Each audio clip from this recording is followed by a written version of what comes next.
Soy Alex y he transformado un primer contenedor marítimo en una mini casa. He construido un módulo transportable completamente desde cero, creando la estructura y transformándolo en un taller. Y ahora estoy convirtiendo este segundo contenedor marítimo en una mini casa. Y ahora me voy a buscar el material para el vídeo de hoy.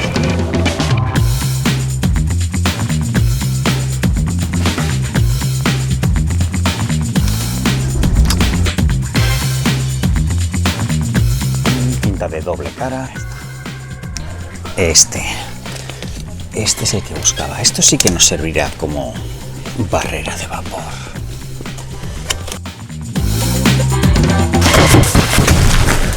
Ahora aprenderás las diferencias y usos de estos materiales.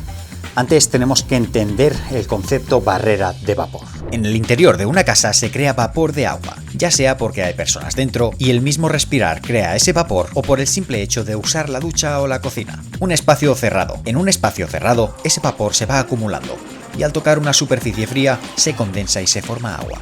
Seguro que te ha pasado que te despiertas en la mañana y te encuentras las ventanas húmedas, llenas de gotas con condensación, o en el caso de que tengas un contenedor marítimo en crudo, al abrirlo una fría mañana te encuentras también que está el interior, el techo del interior, lleno de gotas. Ese vapor que hay en el interior, que ha subido y se ha convertido en agua, puede ocasionar graves problemas. Puede acumularse en el aislamiento térmico de lana de vidrio o similar y comprometer su eficiencia, además de producir humedades y hongos. Peor aún, puede entrar en contacto con el acero y comprometer la vida útil de la edificación, igual si tienes paredes de madera o OSB, o tu construcción es de steel frame. Este problema lo solucionamos añadiendo una barrera de vapor en la parte más cálida, en el interior de nuestra vivienda, evitando que el vapor que se crea en el interior llegue a tocar la superficie fría. Es importante no confundirlo con las barreras de viento y agua que se ponen en el exterior, como la que usamos nosotros en la cubierta de la otra casa contenedor. Estas son muy similares, pero su índice de permeabilidad es menor, permitiendo el paso del vapor. Por eso son transpirables y van en la capa exterior o más fría. La barrera de vapor no es transpirable, va en la capa más cálida, en el interior de nuestra vivienda. Veamos unos ejemplos. Tenemos distintos aislamientos térmicos que ya vienen con una barrera de vapor incorporada. En mi caso voy a usar estos, que además son un excelente aislamiento térmico. Kyflex y fibra de vidrio, ambos con este recubrimiento reflexivo que actúa como barrera de vapor. Tenemos polietilenos o plástico. Esto también nos sirve ya que no permite el paso del vapor. También rollos y materiales creados específicamente para esto. Incluso podemos aplicar una barrera de vapor en forma de líquido proyectable que forma una membrana sobre la superficie. Pero el asunto es que podríamos hacerlo con cualquier cosa que no permita el paso del vapor. Podríamos hacerlo incluso con bolsas de basura. Podríamos llenar todas las paredes de bolsas de basura y eso nos serviría como barrera de vapor.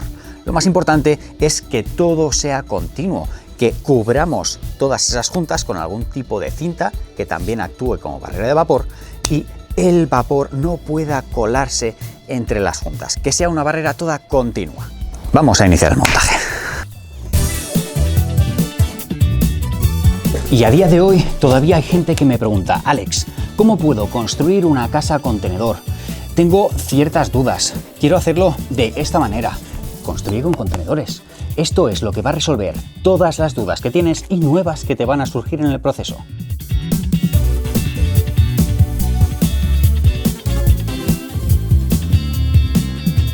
Con capítulos como la búsqueda del terreno perfecto para que no tengas problemas a la hora de buscar tu terreno, legislación urbanística, bien mueble y bien inmueble.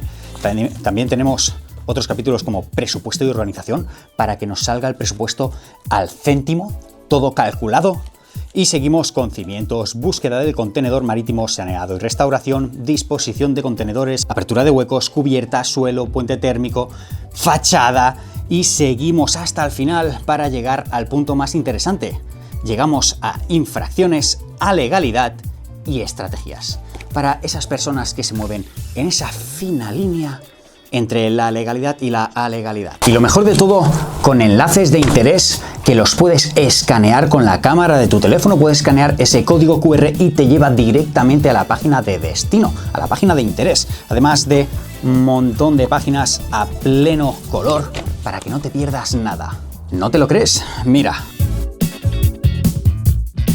Y oye, ¿que necesitas planos y diseños para crear tu casa contenedor? Aquí tienes muchísimos para inspirarte o, ¿por qué no?, para copiarlos directamente. Un solo contenedor de 20 pies, dos unidos de 20 pies, 40 pies, un 40 más un 20 pies, dos 40 pies, para finalizar renders y diseños de esta casa contenedor que estamos haciendo. En varios capítulos, como el que estás viendo aquí, hablaremos sobre alegalidad, estrategias, infracciones, estos temas que realmente nos dan tanto miedo y no hay que tenerles miedo. Si estás preparado, no hay que tener miedo. Este ebook tiene un costo de 27 €, pero es que además te voy a añadir la grabación de una reunión que hice con un reconocido abogado especializado en urbanismo, una reunión que me costó 260 €. En esta reunión le planteo las principales dudas que tenemos todos al iniciar y él responde a todo. Te sorprenderá. He visto algunos vídeos en que grapan o incluso atornillan la barrera de vapor. Error. En nuestro caso es adhesiva y podemos pegarla. Además, he usado cinta de doble cara en algunos puntos críticos. Pero no debemos grapar o atornillar, porque ese sería un punto de fuga. ¿Hay casos en que podríamos hacerlo? Sí, y luego tapar esa zona de nuevo con cinta.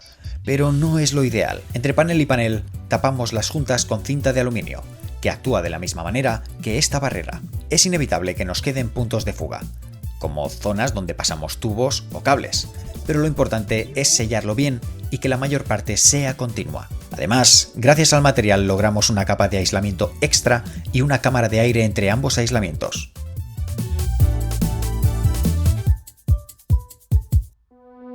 Tenemos esto que parece una nave espacial ahora mismo, pero... ¿me ayudas, Ana?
Hoy hemos aprendido la importancia de una buena barrera de vapor para evitar humedades, hongos y otros problemas en un futuro. Recuerda que ya tenemos disponible la tercera edición de Construye con Contenedores. ¿Cuál es el capítulo que más te gusta de? Deja de reírte de mí.